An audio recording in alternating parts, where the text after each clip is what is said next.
하나님의 선하심과 역사하심이 함께 하시기를 축복합니다. 오늘 함께 보실 하나님의 말씀은 요한복음 6장 27절 말씀입니다.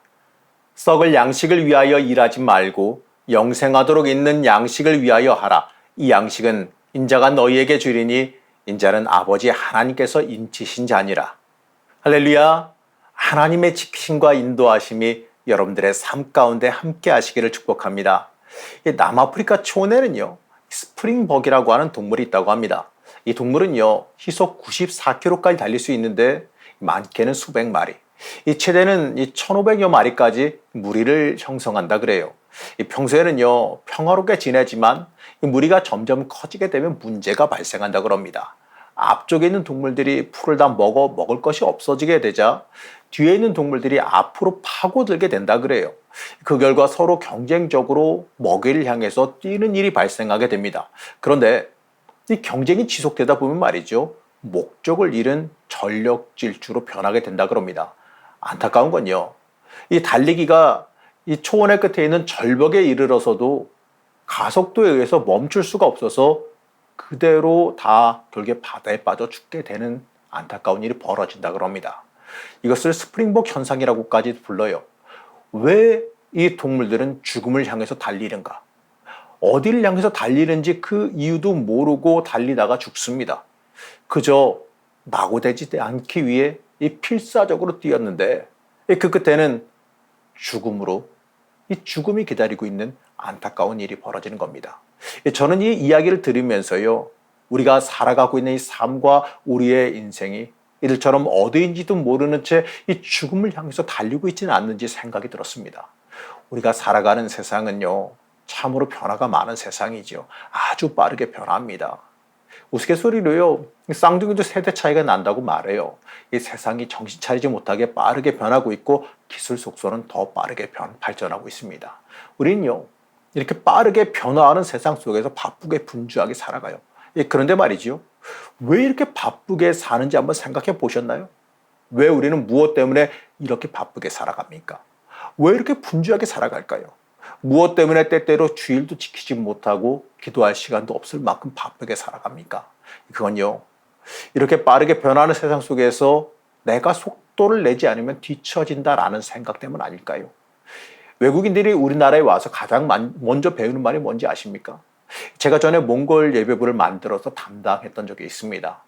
일하기 위해서 우리나라에 들어온 몽골 사람들, 바로 노동자들은요, 그들을 만나보게 되면 그 사람들이 가장 먼저 한국에서 배운 말이 빨리빨리랍니다. 하기야, 이 자판기 커피를 기다리다가 이 뚜껑을 열어본다든지, 이 뜨거운 것을 갖다가 쉽게 기다리는 게 아니라 뜨거 하면서 후 불어가면서 그걸 갖다가 결국 먹어내는 사람들이 한국 사람밖에 없다 그러지 않습니까? 외국에 나가서 한국 사람인지 아닌지 구별하는 방법이라고 합니다. 근데 여러분, 이걸 아십니까? 이 속도가 빠르면요, 주변을 볼 수 없는 단점이 있어요. 이 자동차를 타고 정속 주행할 때는 주변 경치나 풍경을 보면서 여유 있게 운전할 수 있습니다. 그런데 과속을 하게 되면 주변을 볼 여유는 다 사라지죠. 앞만 보고 달려야죠. 빠른 속도로 달릴 때 주변 보다가 이 큰 사고가 나기 마련 아니겠습니까? 그렇습니다. 이 바쁘게 사는 우리는요, 주변을 둘러보지 못해요. 주변 사람이 사는지 죽는지도 생각할 겨를이 없다는 겁니다. 심지어 내가 가야 될 곳마저도 놓칠 수가 있어요. 여러분들에게 질문 하나 해볼까요? 여러분은 어떤 길이 가장 좋은 길이라 여기십니까? 빠른 길로 가는 길이 좋은 길일까요? 아니면 비포장길? 아니면 넓은 길? 아니면 가기 편한 길이 좋은 길일까요? 여러분, 정답을 알려드리면요, 좋은 길은 목적지에 도착하는 길이 좋은 길입니다. 이 목적지에 도착하는 길이 험하던 말던 길던 짧던 좋던 어렵던 간에 그러한 상관없이 우리는 그 길을 가야죠. 도착하는 길이니까, 갈 수 있는 길이니까. 목적지를 가기 위해서 그 길을 가야 한다면 가야 하는 겁니다. 여러분, 지금 서울 가야 되는데 서울 가는 길이 꽉 막혀 있어요. 근데 반대쪽 부산 가는 길이 막히는 것 없이 시원하게 뚫려 있다고 해봅시다. 그러면 이 차를 돌려서 부산 방향으로 속 시원하게 달리는 사람이 있다면요, 그렇다고 그렇게 달리는 사람이 있다면 그 사람은 굉장히 어리석은 사람일 겁니다. 길이 잘 뚫려 있어도 그 길로 가면 내가 가려는 목적지에 절대로 도착할 수 없기 때문에 그래요. 더 빠르게 달리면 달릴수록 내가 가야 되는 목적지와 더 멀어지게 됩니다. 이처럼요, 우리의 인생에서 방향성이라는 게 정말 중요합니다. 우리의 인생을 살아감에 있어서 방향을 바로 잡는 것이 매우 중요해요. 목적지에 올바로 도착하는 방향을 잡는 것이 우리가 먼저 해야 될 일입니다. 복잡하고 다양한 이 세상에서 우리에게 자신이 올바른 방향인 것처럼 많은 것들이 길을 제시하고 있지요. 하지만 우리 그리스도인들에게 세상의 헛된 것들이 올바른 방향은 아닐 겁니다. 우리는 하나님께서 나에게 주신 그 사명에 주목해야 돼요. 그걸 찾아야 됩니다. 하나님께서 나를 어느 방향으로 이끌어 가시는가? 우린 여기에 주목해야지요. 사랑하는 성도 여러분, 우리가 향해야 되는 목적지는 어디입니까? 내 욕망과 소원을 이루는 목적지나 내가 높아지고 물질이 넘치는 곳이 목적지이진 않습니까? 오늘 함께 읽은 이 말씀은요, 우리가 향해야 되는 목적지에 대해서 명확하게 말해줍니다. 요한복음 6장 27절 말씀입니다. 썩어 없어질 양식을 얻으려고 힘쓰지 말고 영원히 살게 하며 없어지지 않을 양식을 얻도록 힘써라. 이 양식은 사람의 아들이 너에게 주려는 것이다. 하나님 아버지께서 사람의 아들에게 그 권능을 주셨기 때문이다 하고 말씀하셨다. 우리의 인생의 방향은 썩을 양식, 말 그대로 나를 구원시키지 못하는, 그저 내가 이 땅에서 죽어 없어지면 다 사라지고 마는 이 가치 없는 것을 위해서 살지 말아야 돼요. 내 욕망과 내 편의를 위한 것, 바로 그것을 위해서 살지 말아야 됩니다. 우리나라에 이 IMF라고 하는 외환 위기가 왔을 때 많은 사람들이 좌절과 어려움을 겪었습니다. 많은 기업이 무너졌고 많은 사람이 실직을 했어요. 그 시기에 우리나라의 자살률이 기하급수적으로 증가했다고 합니다. 그 이유가 뭐냐? 바로 자신들이 평생 쌓아놓은 부와 명예가 한 번에 다 무너졌기 때문이지요. 나도 모르는 사이에 내가 쌓아놓은 부와 명예가 자기 자신의 정체성이자 본질이 되어졌습니다.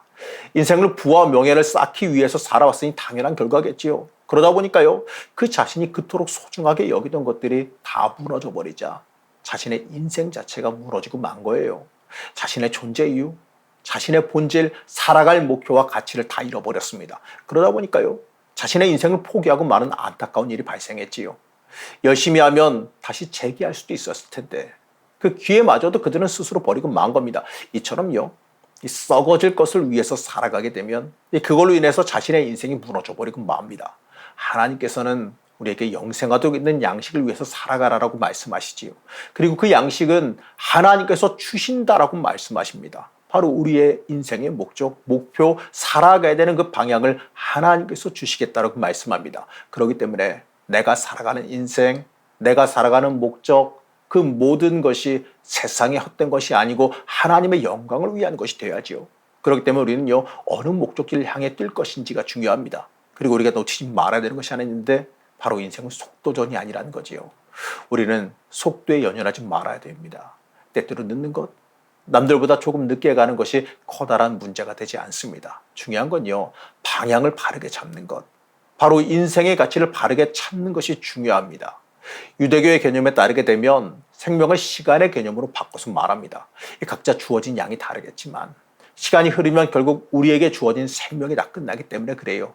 우리의 시간, 우리의 인생을 그냥 흘러가게 놔둔다면 이 주님이 주신 우리의 생명을 무가치하게 사용하게 되는 거지요.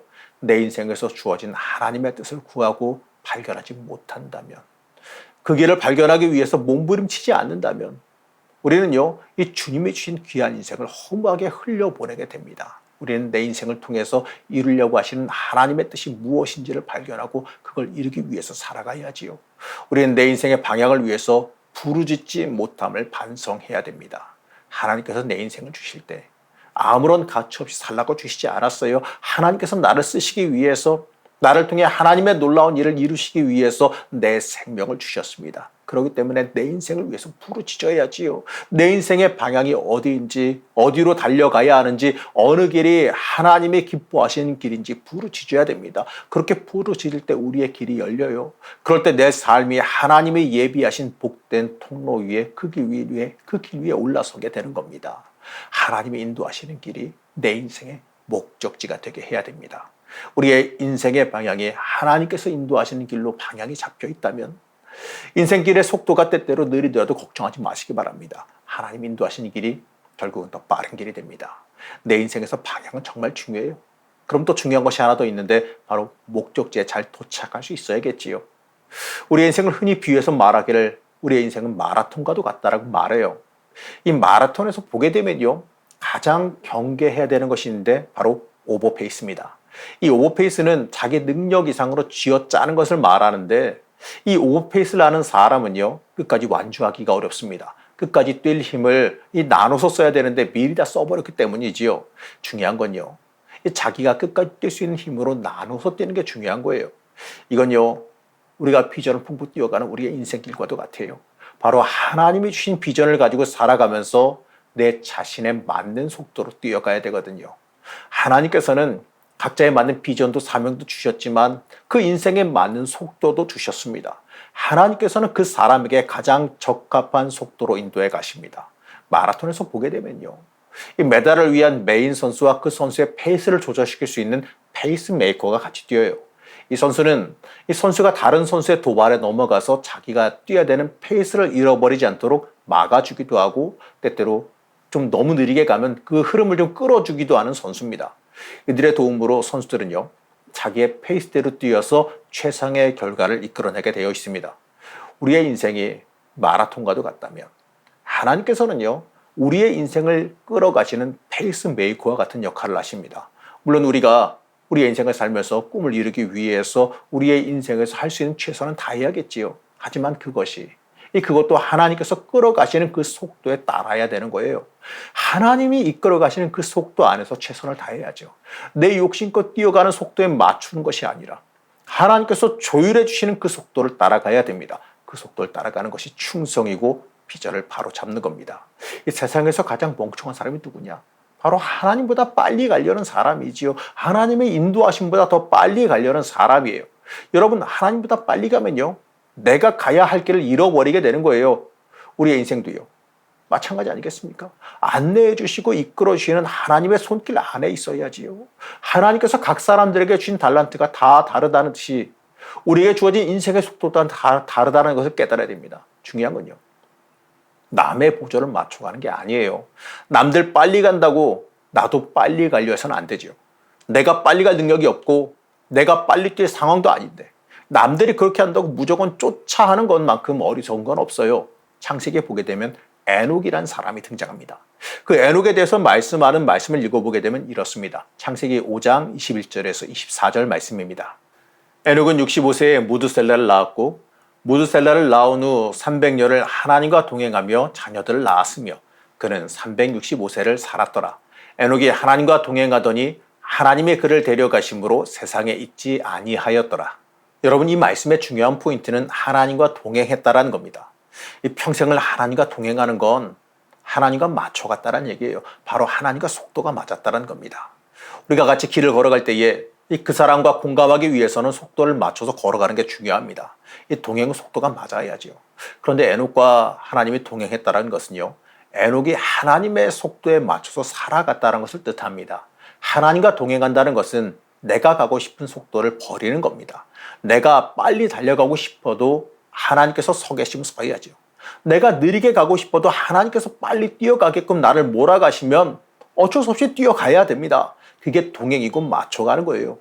에녹은 바로 이러한 삶을 살았습니다. 그러한 에녹을 하나님께서 이 땅에서 자연사도록 놔두시지 않고 그를 귀하게 여기사 그를 그냥 데려가셨다는 얘기예요. 하나님과 동행하는 사람, 하나님과 맞춰가며 공감했던 사람이 바로 에녹이라는 사람입니다. 여러분, 우린 바로 이것을 꿈꿔야 됩니다. 하나님과 동행하는 사람, 하나님과 함께 걷는 사람, 하나님 속도에 맞추어 사는 사람을 꿈꿔야 됩니다. 여러분, 하나님과 동행할 때 우리의 인생이 형통함을 믿으시기 바랍니다. 전능하신 하나님께서는 내 모든 길을 아십니다. 과거에도 존재하시며 현재에도 존재하시고 미래에도 존재하시는 그 시간이란 개념을 초월하신 하나님이 내 인생의 모든 길을 알고 계십니다. 그 하나님께서 나를 사랑하시고 인도하십니다.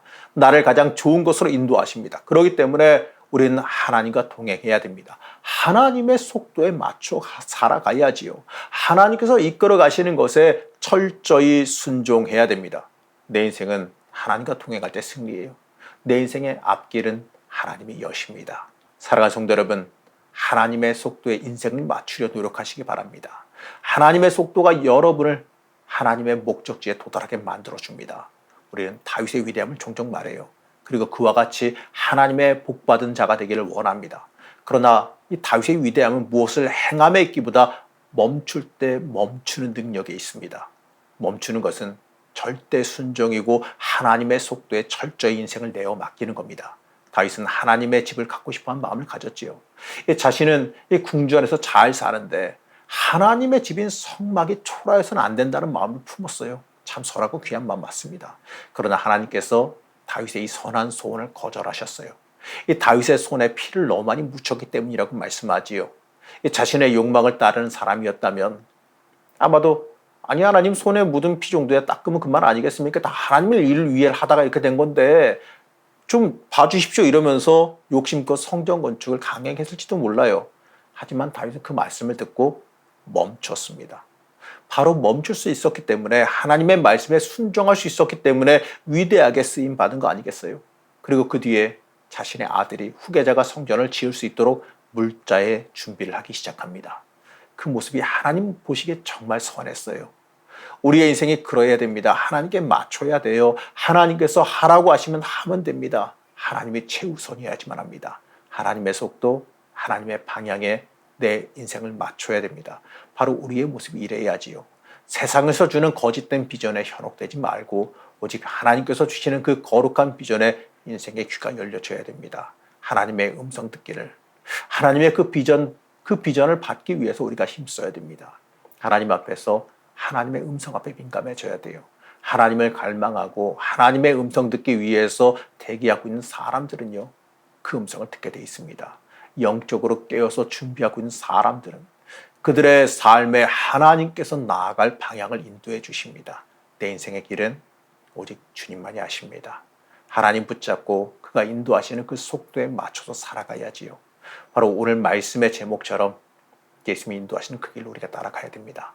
누가복음에 보게 되면 예수님께서 베드로를 부르시는 장면이 등장합니다. 그때 예수님께서는요, 시몬에게 그물을 내리라고 명령하셨지요.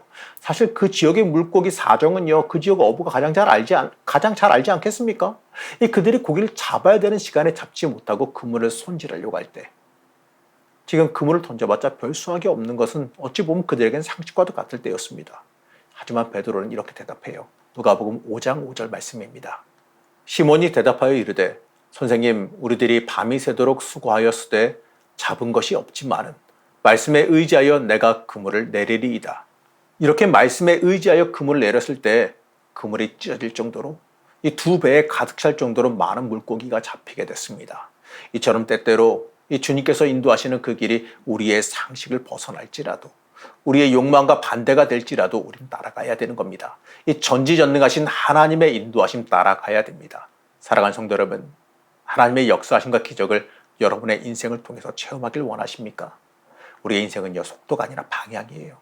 바로 예수님의 방향으로 가느냐 그러지 못하느냐가 우리의 인생을 좌우합니다. 하나님은 틀림없이 우리에게 세미한 음성으로 오늘도 인도하시고 말씀하십니다. 그 음성 듣기를 소망하시고 하나님의 음성에 집중하시길 바랍니다. 세상의 소리에 집중하지 마시고 세상의 소리를 잠시 막아두고 하나님의 음성 듣기를 소망하며 집중하시길 바랍니다. 베드로처럼 믿음으로 우리의 인생의 그물을 하나님의 방향으로 던지시길 바랍니다. 그럴 때 우리는 하나님께서 전적으로 책임지시는 복된 삶을 살아가게 될 겁니다. 올 한해 하나님의 방향으로 복에 이르는 주의 자녀가 되시기를 간절히 축복합니다.